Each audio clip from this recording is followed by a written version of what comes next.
যেখানে আর বাক্য নেই। তো বাবা ফকিরকে আমি একটু নাড়া দিয়ে দেখি। ফকির সাহেব বড় বড় বুলি বলে গেলেন, তা আপনার কাছে আমার জানার বিষয়, এই দুনিয়ার কোন প্রান্তরে এই সূর্যের আলো একবার গিয়েছিলেন আর জীবনে সেখানে যেতে পারবে না? দয়া করে আপনি জানা থাকলে এটা বলবেন। একটা গান আমি গাইছি। ওরে মোনা সওদাগর, তোমার কোথায় বাড়ি ঘর, এ ভবের হাটে আইসো কত পুঁজি লইয়ার, এ ভবের হাটে আইসো কত পুঁজি লইয়া। সৃষ্টির স্রষ্টা আমাদেরকে সৃষ্টি করে ছেড়ে দিয়েছে, বলেছে বাবা তুমি যা করো তাই করো, যেন এই আমার আমানত বস্তুর খেয়ালত করো না। তা সেদিকে লক্ষ্য রেখে সাধক কি বলছে দেখো। ওরে মোনা সওদাগর, তোমার কোন গিরাম ঘর, হাটে আইসো কত পুঁজি লইয়া রে, হাটে আইসো কত পুঁজি লইয়া, ভবের হাটে আইসো কত পুঁজি লইয়া রে, হাটে আইসো কত পুঁজি লইয়া।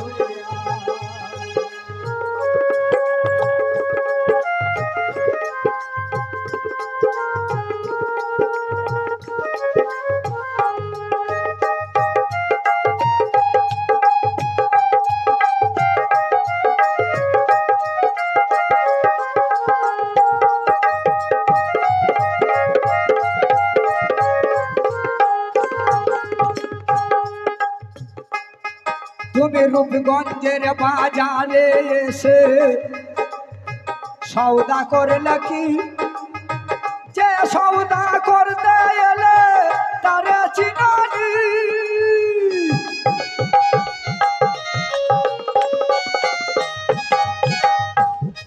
মনে রূপগঞ্জের বাজারে এসে সওদা করলে কি, যে সওদা করতে এলে তারে চিনানি, তোমার ছেলে আর মেয়ে আছে পথের দিক চেয়ে,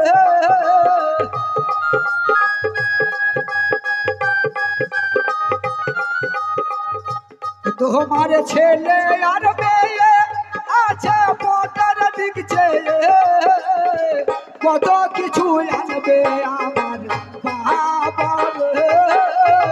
কত কিছু আনবে আমার বাবা।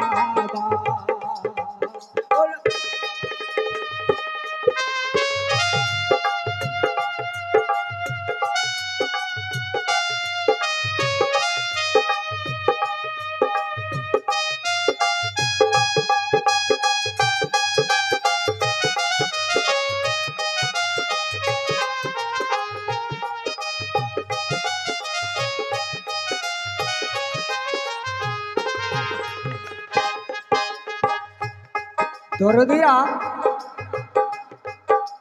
তোমার এই নিঃশ্বাসটা যখন পেরিয়ে যাবে কেউ তোমাকে নাম ধরে ডাকবে না, একটাই নাম আসবে, কি? ও লাশটা কোথায়? এই লাশটা বার করো, লাশটাকে লাওয়াও। তুমি আমির ছিলে না সওদাগর ছিলে, কোনো উল্লেখ থাকবে না। কি বলছে? ওরে সন্ধ্যা হলে বন্ধ হবে হাটের দোকান পাট, এক নিমেষে ভেঙে যাবে শৃঙ্খলের হাট,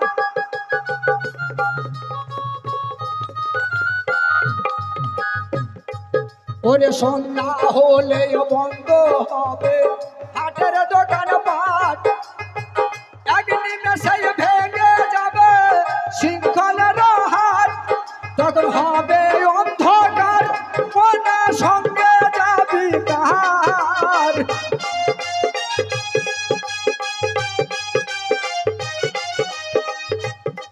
তখন হবে অন্ধকার পাগল সঙ্গে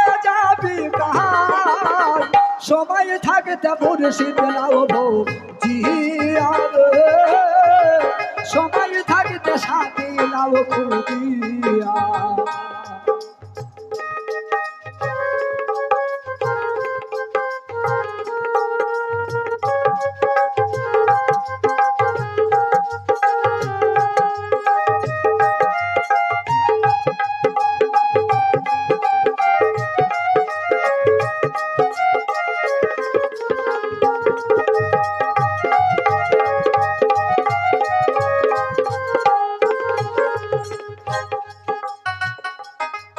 ওই মহাজনের পুঁজি যদি বসে বসে খাও যাবার বেলায় ওরে মোনা খালি হাতাই যাও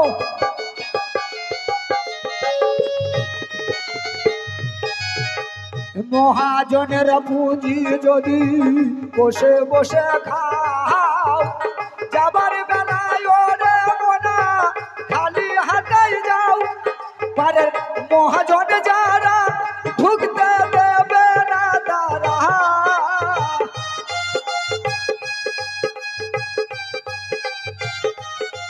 পারের মহাজন যারা ঢুকতে দেবে না তারা কাঙাল বলে ঘুরবি পথে পথে কাঙাল বলে ঘুরবি পথে পথে ওরে মোনা সৌদাগর তোমার কথায় বাড়ি ঘর হাটে আইসো কত হাটে আইসো কত তুমি হাটে আইসো কত লইয়া এ ভবের হাটে আইসো কত